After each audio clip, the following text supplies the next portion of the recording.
Hello guys, কিতা খবর? আসনি ভালো বলে আমিও আছি ভালো বলে। আপনার থেকে কিতা খবর কইও কমেন্ট করিয়া। আর আমি তো সকাল সকাল উঠে গেছি, উঠে না ইয়া বার হয়ে গেছি দোকানে যাইতাম করি। ঘুমিয়ে আবহাওয়া তো বাইরে আর কিছু করার নাই, যাইতে লাগবো। উঠিয়ে আই গেলাম, যাইবার আগে টুল লইতাম, তো টুল লোয়াত গেছিলাম কি টুলেনাত গিয়া চাবি হাওড়িয়া আইছে। দোকানও আই গেছি বুঝছো নি, কিন্তু চাবি আনছে না দোকানও।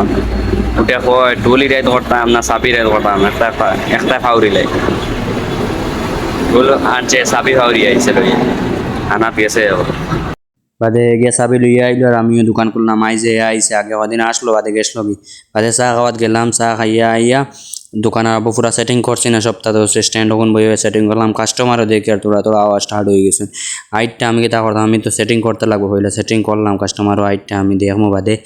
আর সকালে যখন টুল আসলাম, ও টুলের ফাঁকড়ে লাগাইলাম। বাদে আসলাম রেস্টো, হ্যাঁ রেস্টো নিলাম করিয়া সামান তোলা আছে, সামান লইয়া যাই এখন নিয়ে লাগাই। আধা ঘন্টা রেস্টুরেন্ট নিয়েছি। আর রেস্টুরিয়ে হয়ে গেছে। হাইস্কুল লগে অতখানো আর সবে ফলো করিও, এগুলা জলদি জলদি বানাইয়া তো হাইস্কুল লগে বাই।